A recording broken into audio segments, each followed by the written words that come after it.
Yu-Gi-Oh has over 10,000 unique cards in its card pool, and thanks to tools such as TCG Player and eBay, duelists all around the world can pick up any card they would like with just a click of a button. But what if those tools didn't exist? What if the only way you can attain new cards was by opening packs? Starting off with 3 Fire King structure decks and a budget of $50 a week, I must build a competitive Yu-Gi-Oh deck by only using sealed product. No buying, no trading for cards, all leading up to doing Yu-Gi-Oh's biggest challenge, topping a YCS. This is the Fire King sealed only Yu-Gi-Oh.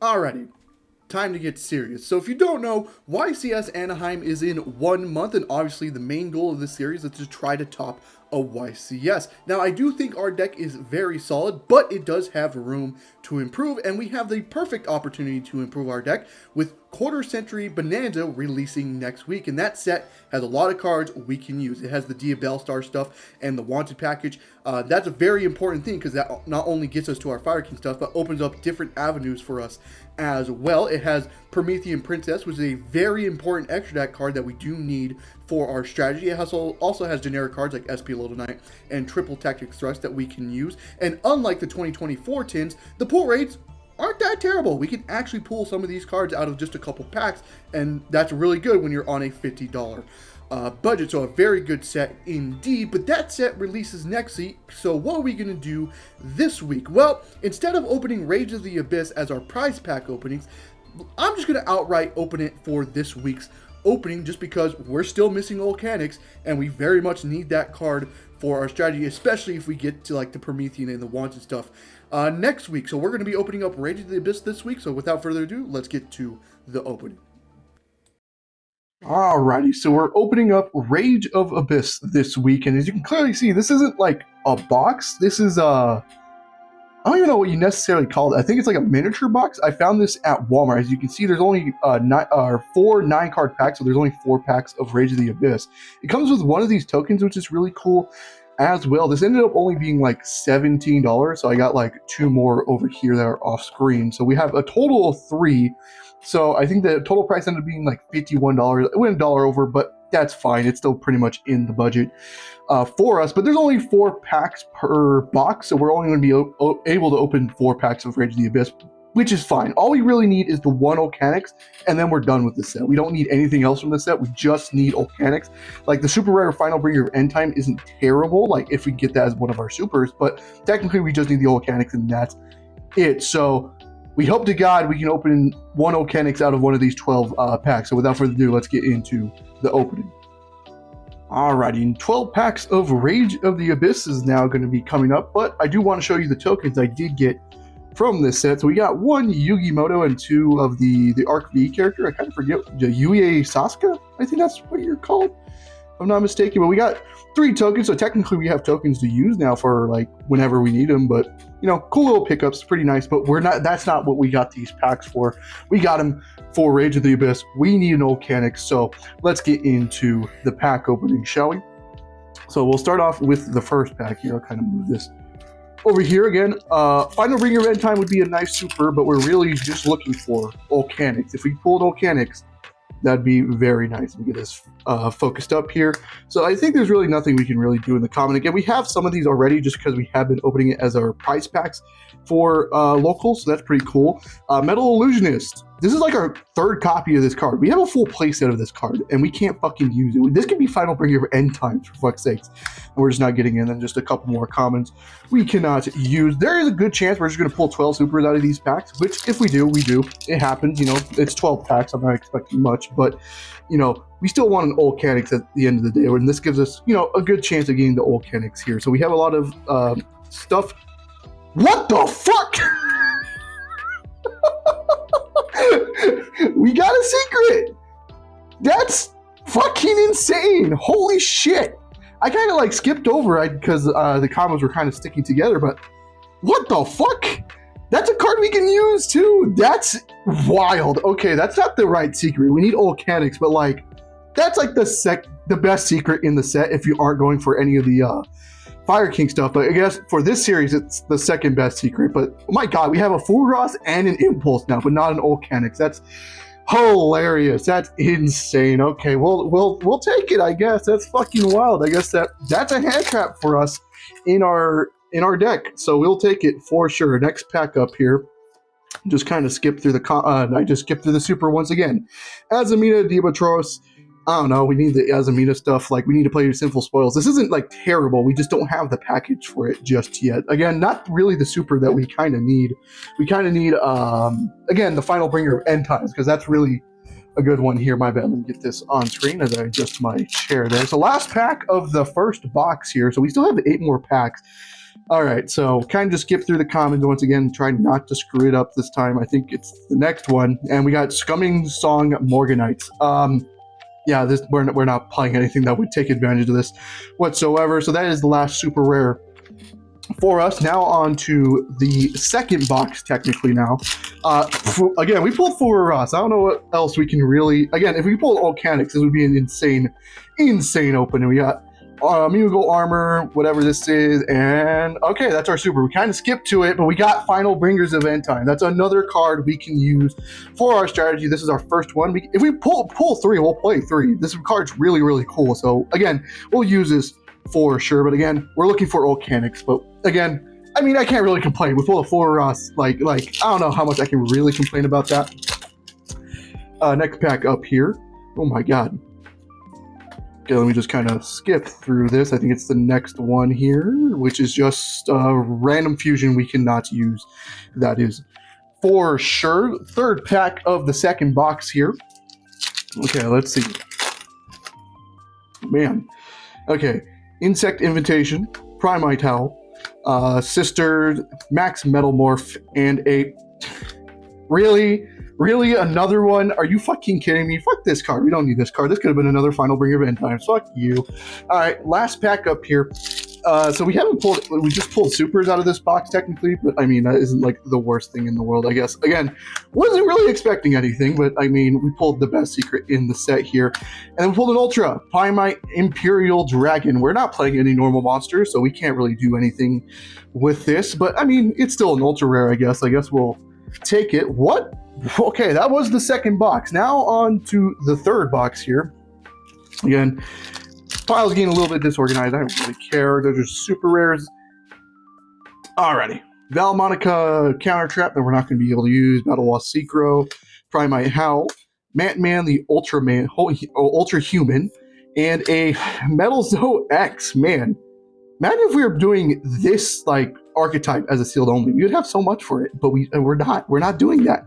We're only playing the Fire King stuff, and like we're not pulling anything for it. I mean, we did pull a Final Bringer of End Times. We will take that for sure. And I mean, I can't really complain about the full Ross, but we really need Volcanics. Please give us an Volcanics, please. All right. Kind of just skip through the comments here. It's going to be the next one up here. Mimigol Fairy is a nice super rare, but not a super rare where you take advantage of. Unfortunately. Okay, 2 more packs is what we have left here. Alrighty.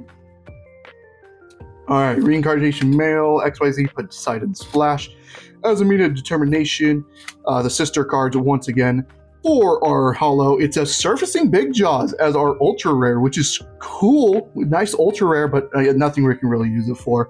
I'll take it though, because I'm a big shark fan, so I'll gladly take it. Alrighty, last pack here. Hopefully we can pull something. Volcanics is kind of what we're hoping for here. I'm going to just do it like this. Okay, Mimigol Armor. Armored Shark. Guilt the Sinful Spoils. Oh, it's a link. Okay. We kind of have to skip through it now. It's Fiend Smith Agmaday. What a terrible super. That is not what we needed for sure. This is honestly not even that good of a super rare. Like, even the Fiend Smith stuff doesn't even technically play this. This is like all right. But that is it for the pack opening. I mean, can I really complain? We pulled a fucking Furo Rose. That's fucking insane. But I'm still going to complain because this isn't an Volcanic. So we still need an Volcanic. So we'll probably open this later in the future. But like, I can't really complain. We pulled a fucking Furo and we have a Final Bringer of End Times now, if I can, find it. But yeah, look at that. That's fucking insane. Those are 2 auto includes to the deck. Let's get to the deck profile. Alrighty, now on to the deck profile, and there wasn't that many changes to the deck, but I think there's some notable ones we'll get to in just 1 second, but we're going to try to hurry this up because local starts in like 30 minutes, and I forgot what time existed right now, so got to hurry up with this one. So without further ado, before we get into it, is shout out to Isaiah for letting me have these sleeves for the deck. Very, very big shout out. Get back into the game, Isaiah. I want to play with you a lot more, but we'll probably play some half format anytime soon. But yeah, now without further ado, let's get into the deck profile. So we'll start off with the Fire King stuff. Obviously, we're playing the 3 Kieran still. We put Ponix to 2. You'll see why in just 1 second, but we are playing Ponix at 2. We're playing 1 Garunix, 1 Arvita, and then the 1 Barong to finish out our Fire King stuff. Again, the Barong is something where if we end up getting the Volcanics, this is the cut, but we just don't have Volcanics yet, so that's unfortunate. So for right now, we're playing the Barong, but that is it for our Fire King package for now. Now on to the Layerless stuff. We are playing the 3 Turquoise Warbler. We did cut Barrel Canary down to 1, and you'll say why in just 1 second.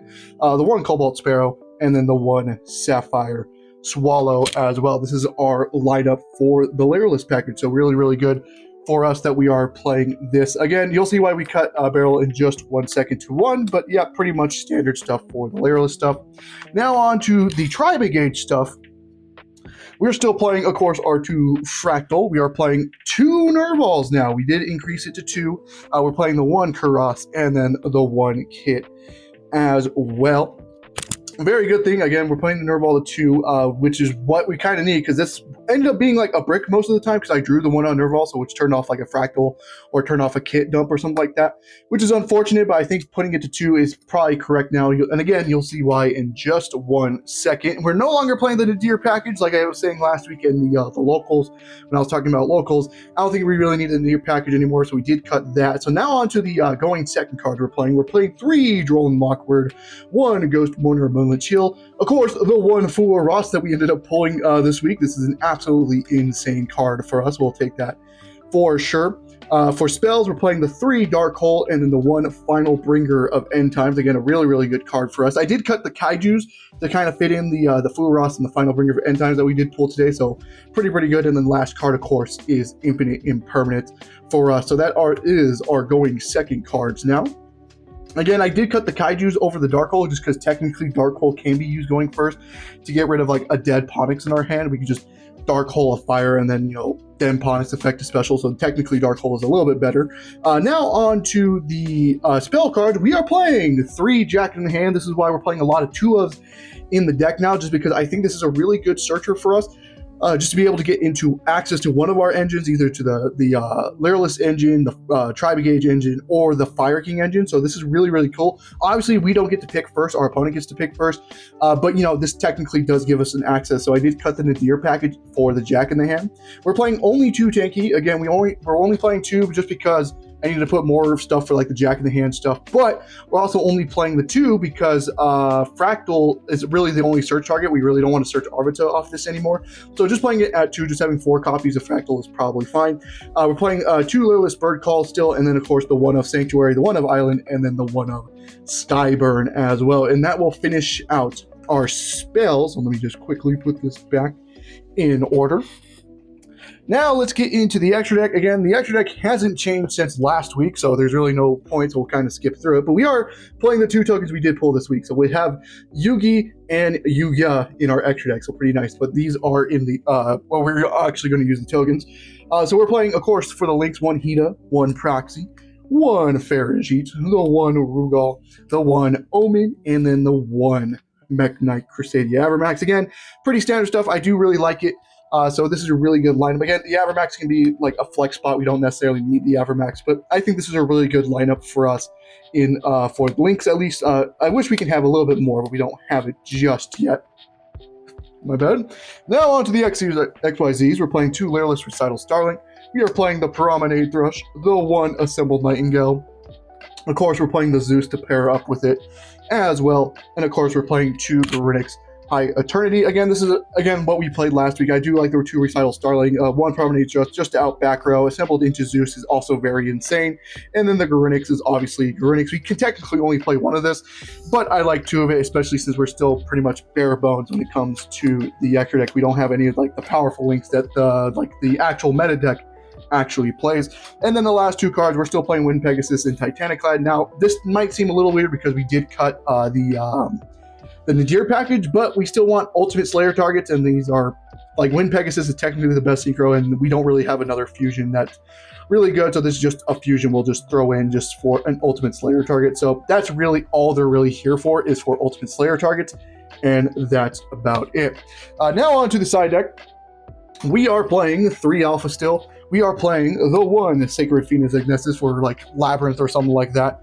We are still playing the 1 of Shifter, of course. This is, of course, because we're playing the 2 Crossout Designator to go with this. Again, I really like this lineup a lot, so we'll stick with that. Now on to the spells. Obviously, we are still playing the 2 Crossout Designator. We are playing the 1 Lightning Storm and the 1 Ultimate Slayer. This is why, again, we kept the package in the extra deck. I like the Lightning Storm a lot as well, but this is pretty much it when it comes to spells. Again, nothing that changed from last week, so we'll kind of just skim over this. Now on to the traps, which we actually did make a change to. Let me just quickly move this aside. So we're still playing 3, if I can get them, 3 Power Sync Stone. We cut Judgment to 2, so we can fit in the 1 Impulse that we ended up pulling in our prize packs like a couple weeks ago. The reason why I didn't initially play this is because, again, it does lock us when we use it like going second. It does lock us out of like Tribegate stuff and the Layerless stuff, so we didn't really want to play it. But me pulling the Floros made me remember that we do have the Impulse, and we can just technically just side this in going first, because as long as we set Impulse, we don't get locked out of the attribute. So as long as we set it, we're chilling. This is technically like another cross out target as well. For versing a deck that plays this, we can just cross out, call the Impulse. So I decided we're going to keep this in for the deck. I did cut a Judgment just because we are going to time a little bit more now, so we don't really want to play Judgment when we're going into time. So I decided to cut the Judgment there instead. So without further ado, though, let's get into locals. Alright, you just got here at Duke City Games, and we're going to have 4 rounds today. I think it's like 9 to 10 players, just a smaller tournament. Again, we need to do good because, once again, Rage of the Abyss is the prizing. So if we pull Volcanics, we are finished with that set. That's really what we need to do. And then once we have Volcanics, we don't have to open that set, so we can get like Bonanza once that comes out for like prizing and stuff like that. But yeah, round 1's about to start, so I'll see you after round 1. All right, you know OTS. Need a Diabell Star. But this man over here just pulled a low, so I don't think that's going to happen. What? I didn't even know it was a good card. Oh my god, that card's insane. What are you talking about? Let's see. Got another Moon. Nothing I really need for that. Alrighty, just got completed with round 1. It didn't end up recording just because he's a little bit of a newer player. Again, newer players I'm not going to pressure into recording because I just don't like to do that. But he was versing Branded. Game 1, we went first. We set up on like a board. Like, it wasn't great because he ashed us and our hand wasn't the greatest. I remember it was like just like the Garunix on field with Ponix. Oh, no. So he ashed the Fire King Island, so we couldn't do anything. So we had to go into the Tribegate stuff, and then the Tribegate stuff got us to the Layerless stuff, and we ended on Recital, Assembled Nightingale, pass to him.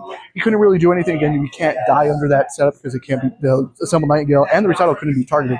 And his hand wasn't the greatest. He like super polyed our field, but like that's perfectly fine with us. But he didn't have a way to brand fusion, so he made the Mirror Jade and just banish the Assembled Nightingale, but he couldn't really do anything else after that. So we draw to us, and we got into a second Ponix because we resettled, searched for another Ponix just so we had the follow-up just in case, and Island was still on the field, so we just went full Fire King stuff, destroy his entire field. So we ended up winning game 1 that way. Game 2, he went first and he bricked. He normal summon Fallen, set 1 card, passed.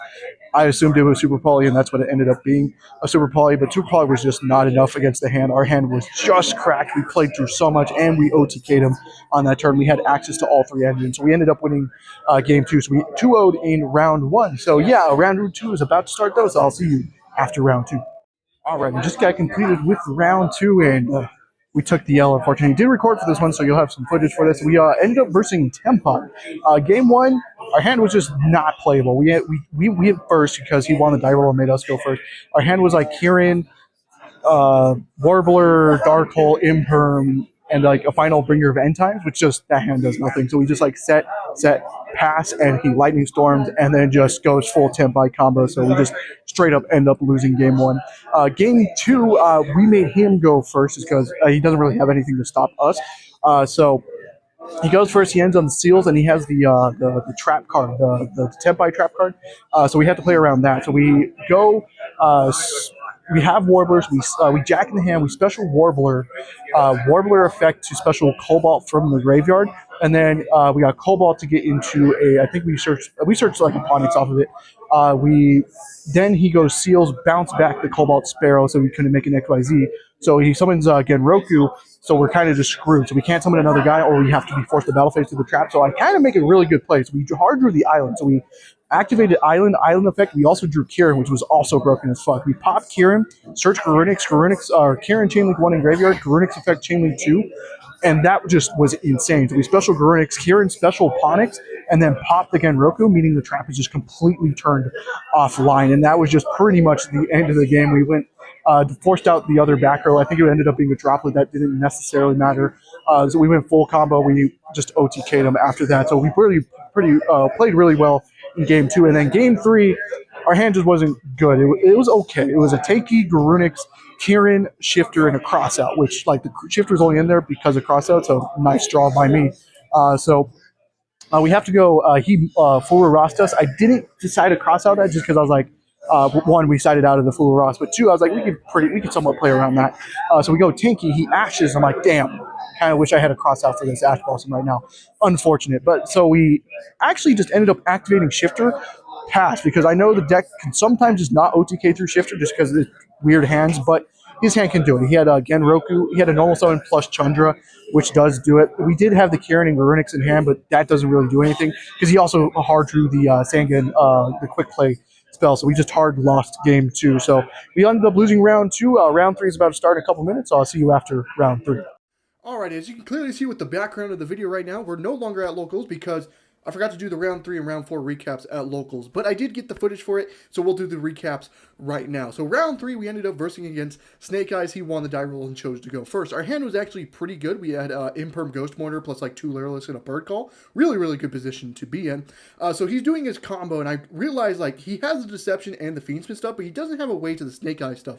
So he goes like Diabellstar special. I Ghost Mortar the Diabellstar. I chose to do Ghost Mortar over Imperm because the Imperm can technically negate like the DDD or the Azabina negate on my turn, so I chose to do it like that, and then he shows the biggest punish in the universe of triple tactic talents, rips the Imperm, and the Ghost Mortar ended up not even mattering because he went wanted, draw, into original, so he got to the Snake Eye stuff anyway. So he went and set up his entire field. I try to do like a Zeus play, but I don't have a downer. If we had a downer, make it Zeus 2 board wipes, it actually probably would have won us the game, but we only can do the one single board wipe off of Zeus. So when we activated Zeus, he just negates it, and then we had no other way to play, so we just ended up conceding game 1. Game 2, our hand was actually pretty decent. We had like 3 combo pieces plus Power Sync Stone in our hand. So we went like full combo. We set up on Omen. We had like the Ponix and Barong engraved with Garunix, with an assembled Nightingale on field as well. So we passed to him in our his draw phase. We activated Assembled Nightingale, and then in Power Sync Stone, obviously, and then in standby we got the Barong and Ponix effect trigger. So basically, his entire turn was played under the Power Sync Stone, so he couldn't really activate anything on field. So he just ended up ending on like an IP with like a monster and then just passed it back to us, which is a really good position to be in. So he's trying to get into an SP Little Knight play. So we go to main phase. He goes, activate IP Masquerade now. I'm like, that's fine. We'll chain the Assembled Nightingale. So the Assembled Nightingale triggers and the IP puts 2 counters on the Power Sync Stone, makes it where the SP cannot trigger its effects. We played around that completely. Really, really good play. And this is when I think I start to misplay. So we go for the Garunix and Kieran play, right? But I summon off of Kieran and I pop my own Power Sync Stone because I kind of wanted to play with my cards. I think that was kind of a misplay. I think I should have went a couple more turns under Power Sync Stone and then pop my own Power Sync Stone. But I didn't do that. So we couldn't kill him anyway. So that's the reason why I think I misplayed, is because we couldn't kill him anyways. So we passed to him. So he's able to play. That's good. But like we have interactions, so we're stopping him at certain points. But he's slowly breaking our field, which is unfortunate. And then this is where the second misplay comes in. When he passes it back to us, I realized I popped all 3 of my Kieran, so I have no way back to the Fire King stuff. And he has like all the follow up in the world, like Original, Wanted, and Deceptions coming back every turn. So I'm like, okay, unfortunately, I'm going to have to lose this game because I'm just out of engine. I'm out of stuff to do. So we ended up losing that match. So I think that game was very much winnable. I think there was just the 2 misplays of one popping Power Sink Stone when I did. I think I should have waited a couple more turns before that. And 2 of popping all 3 Kieran, so I had no way back to the Fire King stuff. So that was very unfortunate for us, especially the Kieran one, because I actually could have prevented it, like specialing Arvita, then Arvita special Kieran from grave, and then Garunix popped the Kieran on field to keep a Kieran in deck, but I just didn't do that for some reason. So very unfortunate, but misplays, we'll learn with it. So yeah, that was it for round 3. Alrighty, now for round 4. So round 4, we ended up versing against Sky Striker. We won the die roll and chose to go first. Our end board wasn't really the greatest in the world. We just ended on a proxy, assembled Nightingale, pass, and we couldn't get Ponix pop that turn, so we couldn't get Ponix back, but we did have the Barong to search for Kieran. So he leads with Regeki. I chained the assembled Nightingale to prevent the assembled Nightingale from being destroyed, but the proxy gets destroyed, but we have no other fire for Kieran, so we have to go Garunix effect there, but he then just changed Shark Cannon, which is very unfortunate for us, so we lose Garunix for the rest of the game there. But he couldn't really do much because Assembled Nightingale obviously can't be destroyed or targeted by anything, and Hayate can't do anything because he can't inflict battle damage. So he goes Shizuku, set 3, pass to us. We draw, we go Island Effect, pop the Kieran that we had in hand, search Arvata, and then go Kieran effect in graveyard. He changed Called By, which is very unfortunate, again, because now we lose Kieran for a couple turns as well, so that's very unfortunate. But we had a Kuros in hand, so we go special Kuros. Kuros effect summon Omen. Omen attempt to banish a card. He changed Droplet to negate that effect, and then we go ahead and just go to battle, kind of clear a lot of things out, and then go main phase 2. We linked off the Omen into a Rugal. Omen effect to search for barrel, so we can get to a Promenade Thrush.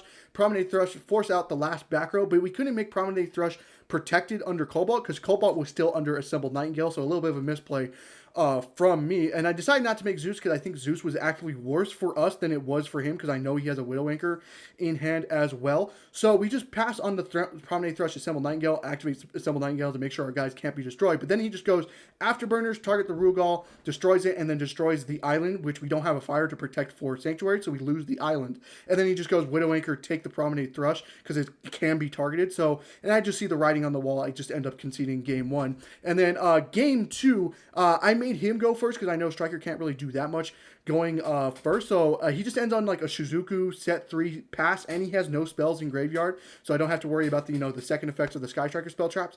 So I just go on to the literally stuff. We go Warbler, special Cobalt search for Ponix.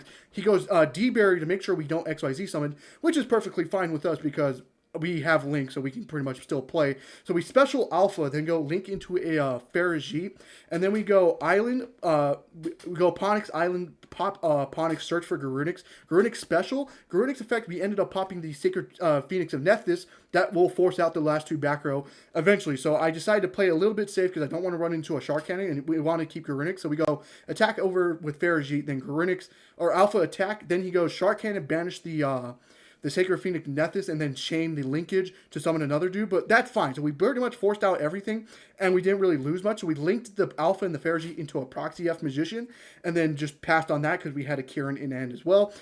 He draws, he engages, which is fine because he only has 2 spells in graveyard, so he doesn't get the draw, and he had to search a Ray because he didn't have Ray in rotation yet.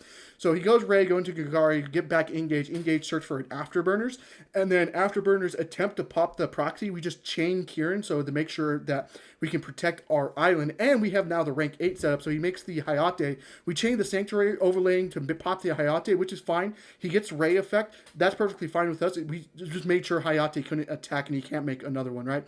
So he just makes another Shizuku, pass to us on a set 2. We draw. We go XYZ effect to pop a back row. He chains D-Barrier once again. Perfectly fine with us, but we eventually force out the last back row because we got the Ponix summon or search a Skyburn. Then go Skyburn, target the last backer, which ended up being a Daruma, which is fine because we chained a second Kieran, popping our own Kieran that we had on field. So we booked the moon our guys, but we go Kieran Chainlink 1, Garunix Chainlink 2 in graveyard, and he sees the writing on the wall and just concedes that game as well. And we actually didn't end up having a game 3 because we ended that last match with only like a minute left in time. So we didn't really have time, and we were both going to side as well. So we didn't really have time for a game 3. So it ended up actually just being a draw. So our final record for locals, unfortunately, was just a 1 loss, or 1 win, 1 tie, and 2 losses. Not the greatest. Again, I think there was a couple misplays I did do, which was unfortunate. Again, a thing I will have to learn. But yeah, I hope you guys did enjoy the video. If you did, leave a like and subscribe for more content on the channel. And I hope to see you guys in the next one. Goodbye.